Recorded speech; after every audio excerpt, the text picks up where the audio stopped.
Okay, this is Unimagination, and welcome to the Ethical Asshole. And I am your host, the Salty Bitch. All right, I got a lot of like, woo. So this is currently, and it will be for a long time, the oh god, I can't remember the name of it. This podcast is not a conspiracy, and this is societal puberty and ZITS. So societal puberty, in case you haven't like been following my channel, which is okay. Societal puberty is basically when the society shifts from a toddler state over into puberty. It's adolescence for the society. This is a growth stage, and we've all got zits. We've got zits. So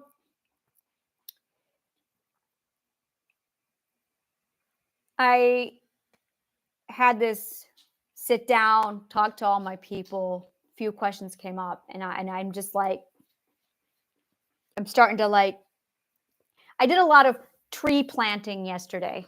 Well, I did a lot of tree planting like a long time ago, probably a couple of years ago, and now the trees are all sprouting and they're all over, and I'm like, trees, and they're like starting to, yeah, I got trees now, and I can see where I'm going all the time. I can see the end destination. I can see that very clearly. For the longest time, I had two different paths. One really, really awesome path and one really horrible path. And apparently we're going to go the red path. We're going to go the horrible path. So we're going the horrible path, which is okay. I planned for this. And when I built the healing garden, it was, are we going to be nourishing people to the growth stage, or are we going to be nourishing people through the war onto their own growth? And it's either or, whichever one. And everything shifted about 2-3 days ago, and we're definitely looking at war. And I went, all right, I'm going to have to shift mode from nourishing people into growth to nourishing people through war into growth. And that's okay. We're all equipped, we're ready to go. And it's trying to figure out what I personally want to be doing in this has been really difficult, because I don't want to be an activist. I don't want to be a feminist, because those words are associated with violence. They're associated with a lot of other things that I want nothing to do with. And this is where the words, I really don't like the words. And the words have this, we see things. When we say a word, we can envision something. That's called association. We have that association with a word. And the problem is when you are traumatized or abused, or the media whitewashes, is that the right word? When the media washes a certain word to make it look like a certain way, we associate through constant exposure what a word means. And they know this. This is a common psychological tactic that's used on people, so that after a while you begin to associate X with a word covering up the real meaning. And then you start using that word through your daily life, not realizing you are using a corrupted meaning. And I'm going to show you this to you. If you look up the words any word, an etymology, most words come from ancient Greece or ancient Persia 2,000 years ago. But some words come from the 1500s and the 1600s during the Reformation. This is a tactic that the Holy Roman Empire used in the 15th century. This tactic right here. And what's going on when you find a word, you'll notice in the 1500s that it'll mean 180 degrees different than its etymological core. And this is how it's done. And it's happening again today. We were watching this in New Zealand. This is where the parliament in New Zealand, this is about a week ago, was trying to change a word definition in law so that they could change the meaning of the law. That way they could do what they want to the people. And in the middle of it, this lady stood up and started to do one of their native mantras to disrupt the proceedings. And we're actually getting to witness it this time. But this is a common psychological tactic that's used on people. This is how words change. Words don't evolve, actually. They really don't. What happens is abusers change the words as weapon, logical warfare, to confuse people and to get them controlled the way they want. They use words against us. So studying etymology, linguistics, and understanding where your words come from is a huge, huge advantage to you. So you have better understanding of what you're saying. And you also are not vulnerable. You can't be taken advantage of as easily. And this, I remember back in the 80s, it was, we had a word dispute. You'd pick up the dictionary, you'd look it up, and the end of discussion because the word says. Today, we've stopped doing that. And as a result, it's, oh, well, words change their meaning all the time. No, they don't. The word rhombus is over 3,000 years old. It hasn't changed because words don't change. Only certain words that abusers want changed are the ones that get changed. So I'm trying to figure out where I want to be on all this. And I'm looking at words that I don't want to be associated with. And maybe the best thing is just to not use any labels. Maybe it's best to just go to the feelings and create the energy I want to create, and then strategically move that into the position where I want. And I have my nourishing shop right now over in Instagram, and I love that. And I have the ethics that I'm working on, and then of course I have my lab. So trying to figure out where I am in all of this has been a real challenge for me. And the more I define myself, the more I solidify my position of, okay, this is where I want to be in all this. And I still haven't quite gotten my finger on the right. This is it right here. And this is frustrating me because, okay, I'm just going to come out and say it. I don't want to be one of those frou-frou healer peoples. I don't want to be that. I don't want to be one of those Zen persons. That's not relatable. I love the Buddha. Don't get me wrong. I love the Dalai Lama. They are not relatable. They're not relatable. And that is one of the problems that I've had with gurus, and nothing wrong with the gurus themselves, but they're not relatable. And that's something that's always bothered me, is I don't want to lose my relatability. So I'm trying to figure out where to put myself and where I can be the most relatable to reach the right people. And the words that I'm pulling up, and here's it. You call yourself a feminist and people think you're a man hater. And I love men. I'm like, no, I'm definitely not that. So then I'm going, okay, well, let's try activist. I'm not violent. I'm a pacifist. I'm a pacifist activist. So I'm trying to figure out how exactly I want to shift and move this thing. But here's the other thing, is when you use a word like activist, suddenly that's like the be all end all of you. And I'm like, I don't want to be in the box. I don't want to be in the box. I love the ability to diversify. And one of the things that I'm huge on with all the stuff that I do, the theme of everything I do, is self-authority and your independence. It's teaching people how to have self-authority, teaching people how to have independence and autonomy. And that's it, really. And the way to reach people is through example. And that's it right there. It's setting an example. And the hardest thing I had to learn in my own healing was learning how to integrate all the parts of me into one core. That was hard. And we're told and we're trained that we have to divide the self. Everything right now is about division. We have to divide ourselves. We have to divide our people. We're dividing our country. We divide our language. Everything we do is about dividing and just splitting everything up. And that's the problem. And there's a lot of people right now who are focused on trying to integrate, trying to union, trying to bring together and unite. And now we've got these two groups, those for the union and those for the divide. And that's when it came down to fear, fight, or solve. Really, that's it. It's you either fight with someone or you solve the problem. And in order to solve the problem, you have to learn. And there's this point in cognitive behavioral therapy where you pause, and there is this choice moment, this really, really brief millisecond where you have a moment to think. It's in cognitive behavioral therapy, meditation slows you down so that you can find that point of pause. And when you find your pause point, there's a choice in that pause point. And when you find your pause point, you have a choice. Do I want to fight or do I want to solve? And everything that is human comes down to this moment right here, your pause point. Because if you choose to fight, or if you choose nothing and you sporadically fight, you divide. And the moment you choose to divide, you've stopped learning, you stopped solving. You're no longer thinking, you're responding, you're reacting.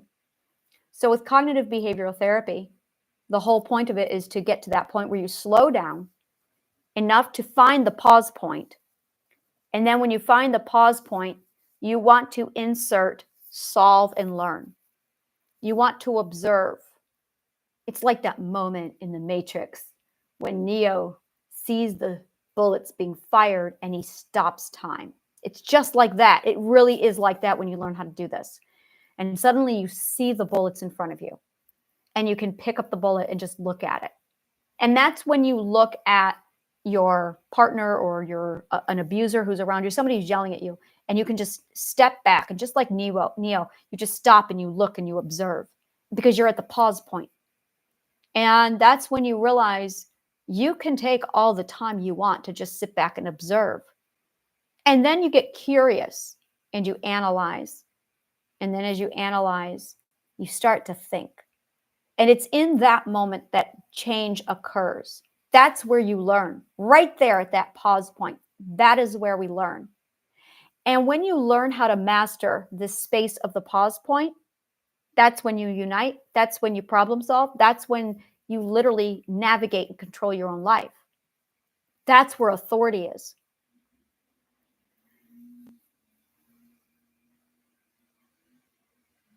And there's this emotion when you're in that fight where you're that urgency, move, survive, go, go, go. And that urgency is driven into us. And then it's like they Pavlov dogs us in school with the bells at school every 45 minutes. Ding, ding, ding. How many dings did we hear in 13 years before we were conditioned to obey the bell? Without question. And then all they had to do was increase the speed of the bell to that metronome, and we just moved. Now they can control whatever rhythm they set to us. You know, my second husband whistled at me for 12 years, like a dog, instead of using my name. That was 4 years ago. I still respond to whistles. I can't stop. I don't know how. I'm still working on that. Every time I hear a whistle, I go, yes? It's fucking annoying. So I'm looking at this going, that's tempo, that's rhythm. And all they have to do is increase the tempo, decrease the tempo. Now they're controlling the speed in which you live by. That's frequency. Frequent, how frequent it happens. That's your tempo. And what they're really doing is they're bypassing your ability to stop and think. That's really what they're doing. They're interrupting your ability to solve and learn, because the minute you start thinking, they stop controlling. So really the control is stop them from thinking. Now, this is not new. We know this. The question is, how do you get it back? How do you get it back? You slow down. You manage your frequency. You master your frequency in your own tempo. You notice. You become educated. You become aware. That's how you do it. Because the more you become educated, the more awareness you get. A lot of people say that awareness is the first step to change. That's not true. Awareness is birthed from education. Education is the awareness. That's where it comes from. You have to become educated to get awareness. Education is you choosing which awareness you want to have. Imagine being able to choose which awareness you want to have. Well, that's education. You literally can just go through a list of, okay, you want what awareness now? Okay, if you want X awareness, then this is the education you need. I do this. Like, this is what I do, is you tell me what awareness you want, and I tell you what education you need. And I'm in the process right now of building a graph so you can do this all on your own without me. So that you can literally, I want this awareness, I want this awareness, I want this awareness. This is the education you need to get that awareness. And the moment people realize that you can cherry pick your own awareness, game over. So awareness then builds your mindset. So you can cherry pick your mindset based off of what education you choose. You get this education, you're going to get this awareness to get this mindset. You get this mindset, that's going to give you that perspective. That perspective is going to give you that reality. You choose what reality you want, and it goes right back to the education you want. Really cool. So once you learn how to slow down and then cherry pick and choose what kind of education you want, it's all right there. You choosing your education. Now, right away, there's two big problems with education. The first one is people are completely unaware of something called an ethical education. And this is everything. The other problem that people have is a lack of knowing how to learn. How to learn is everything. You learn how to learn, and you don't need to learn anything else. Because once you learn how to learn, you don't need a teacher. You are so DIY at that point. That's what every Gen X learned. That is what every Gen Xer learned, was that DIY is literally how to learn, do it yourself. Here's a book, I'm done. Get out of my way. Where's the Dewey Decimal System? So when it comes to adopting your education and taking responsibility for your education, you are taking so much control back in your life. It really is. And the biggest thing you've got to learn is the quality of your education, you being able to determine your quality. And a lot of people, this scares a lot of people because they're like, well, I don't have the education to determine if what I'm learning is real. This is a science. This is accessible. What you want to do is look for someone who can explain something simply to you. Einstein said it, and I'm just going to quote Einstein here. He said that if you cannot explain something simply, you do not understand it well enough. And the reason why is because only a master has the ability to explain something simply. So if you find a teacher and you're confused, it's not your fault. It's their fault. They're bad at teaching because good teachers know how to simplify something so you can understand it. There is no such thing as a complicated anything. Complicated means I am adding additional pieces unnecessarily because I don't know what I'm talking about. That's complicated. It means I am too ignorant to be educating you. That's complicated. So if somebody has told you, well, it's complicated, boom, get away from them. They're a bad teacher. I can tell you that right now. If it's complex, big difference. Complex means it's going to take simple components and it's going to expand into larger components. And it's all about components. If it's easy, it's simple. If it's hard, it's complex. But if you don't have the training on how to manage complexity, it's just simplicity times 3, then you're going to struggle with it because you have to learn simplicity first. Simplicity is just 1 or 2 components and then integrating them together so that they work together. Complex means more than 3 components working together. So a good teacher knows this. A master can articulate this simply. If they can't explain it simply, you have a bad teacher on your hands. You're not looking at good quality information. You need to get away from it. And there's certain subjects that have been mastered and figured out. And then there's other subjects that are not mastered and we're discovering them. And then there's other subjects that have been completely abandoned, like parenting. That is not a school discipline yet because the science has not yet been discovered to integrate it into a discipline. It's some of the stuff that I've done. So this is a discipline that's mastered. Cooking is a discipline that's been mastered. You want to know how to cook? That's easy peasy. It's done. We have the formula for it. You go to cooking class, you get it. You can Google this. Everyone has the same answer for cooking because we have the discipline mastered. The next discipline that we have mastered is music. We all know music theory. It is easy peasy to find this information. This is not in debate anymore. Music theory, cooking, we got these 2 things figured out. We currently have in the works everything from logic all the way up to biology. This is under construction. These are disciplines that are currently under construction because we haven't figured them out yet. This is what they look like when they're not constructed properly, so we don't even know how to teach them properly. It's not the student's fault, it's the teacher's fault because they're working with an incomplete discipline, which is why most of the teachers can't even explain this stuff. And then there's the disciplines that they haven't even started to reverse engineer yet, which is education and teaching itself, parenting, economics. These 3 disciplines, this is why they're not taught in school, is because they're not actually made into disciplines yet. So once you understand what you're dealing with and what grade of quality level of discipline that you're working with, it allows you to understand what you're getting into. There's a full chart where you can literally see the progression of the disciplines in the right order of operations in which we discovered them, and it breaks them down for you. It's really amazing. But education, once you understand this and once you understand that you can cherry pick your education and what you need to string it all together, it changes everything. It really does. So As far as society goes right now, with the shithole mess that it is, it's going to get worse. It's going to get a lot worse. And well, I have the survival kit on my website. So that's one thing down. And this is definitely one thing that I want to do is, well, I'm just going to speak freely. I want to comfort people. I want to tell them it's going to be okay. And it is going to be okay. But we got to get through it. And I don't know how to do this. I just know I got to show up with my face every day and tell you it is going to be okay. Here's some information to help you. I don't want to talk about all the political garbage. I don't do that. I don't want to analyze who said what. I'd rather give you the tools to survive it. That's something I've been needing to say for a long time.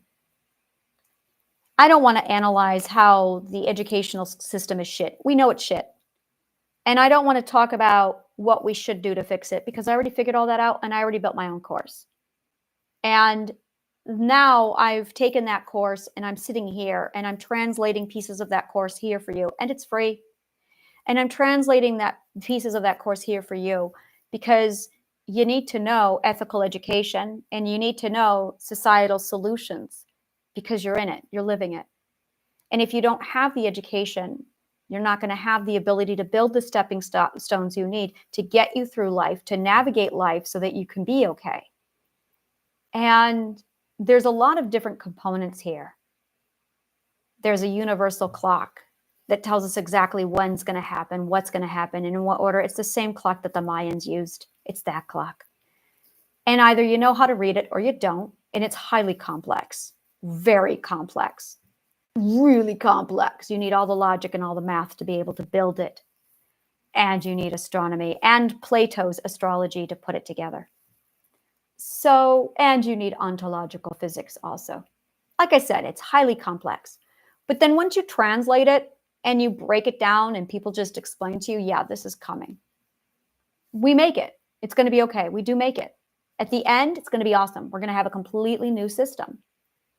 It's not going to be anything that a lot of us thought it was going to be. We're going to, over the next few years, learn how much we had wrong, and we're going to learn how much we had right. We got a lot wrong.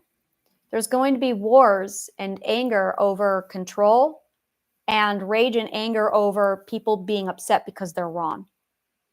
There's going to be a lot of people realizing that they're wrong and then becoming a type of flat earthist who refuse to budge no matter what, which is okay. They're going to live their lives their way.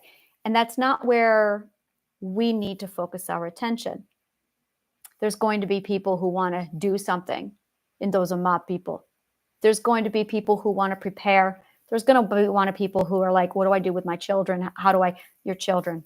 We're putting together a homeschooling program that's going to be free. And it's literally providing you with everything you need for homeschooling your child. And then in 2025, we are putting together a homeschooling program, a done-for-you homeschooling. That way, if you are a working parent, your child will still get homeschooled. And your children will be, what we do, I have the whole curriculum on honnesthealinggarden.org. You can take a look at that, and it explains the whole curriculum for you. So there's a lot of things that we have in action. And it's really just nourishment. More than ever, everyone needs nourishment. And this is really at the core of what I love doing, is nourishing people.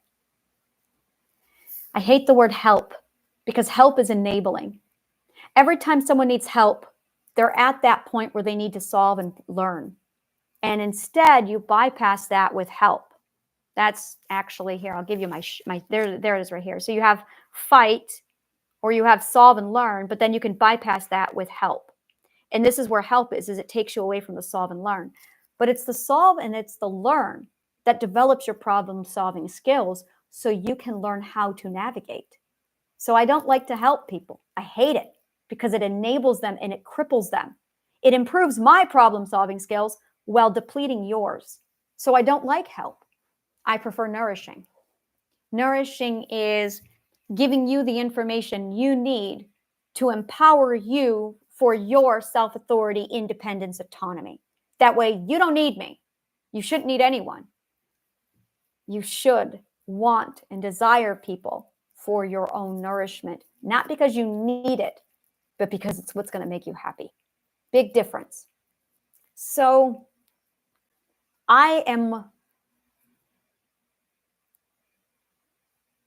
laying the stepping stones every day to find my path, to get myself a little closer to where it is I'm supposed to go.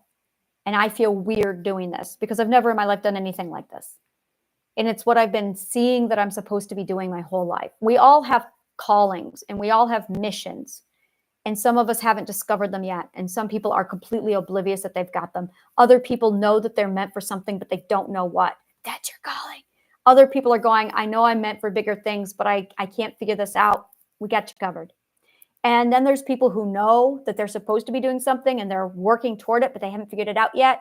And then there's people who think they have it figured out and they're working toward it, but they're going to realize that that was a actual stepping stone to get to the real purpose. And I know exactly what I'm supposed to be doing. And what I'm supposed to be doing, my calling, is sitting here on social media, telling everyone it's going to be okay.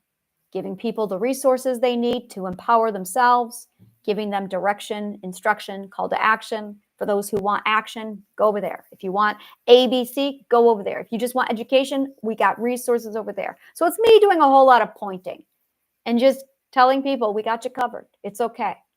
I call this the Radical Global Healing Plan. That way,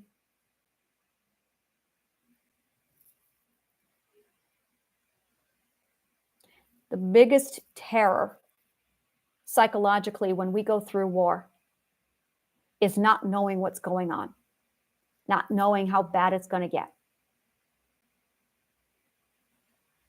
And when we plan, when we focus, when we have a united agenda, this goes a long way to help us through. And it's the one thing we always need. We had it in World War II when the government assigned us to, everyone go do this to help. And suddenly children were collecting medals and things for recyclables, and women were working in certain buildings and certain jobs because they were all working together as a unit to contribute to making themselves feel like they were helpful during a really horrible time period. And it works. It's how psychology works in people. We saw it in 9/11 when the towers fell and everyone came to New York to try and do something. They didn't need direction. They just had to do something. It's that. Same thing with the race riots when we had Woodstock. We needed to bond together for something good. So that's what this is. It's something that we can focus on, work on to improve ourselves, keep your head down, keep focused, and whatever you're doing. If you just want comfort, okay. If you want to nourish yourself, okay. If you want to educate yourself so you can contribute, okay. If you're ready to jump in and take action, got you covered. And I'm supposed to organize it. That is my calling. I'm supposed to organize this. So I'm an apprentice at whatever this is. I don't know what this is. I have no idea what this is. I don't think it has a name. Sometimes I'm scared because I don't like seeing people hurt. And I know people are going to get hurt. And I know we're going to be okay. And I know it will work out.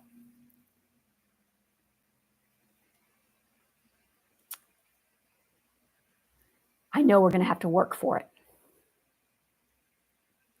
And I know it's going to be a lot of stay calm. We got to be smarter than the abuser.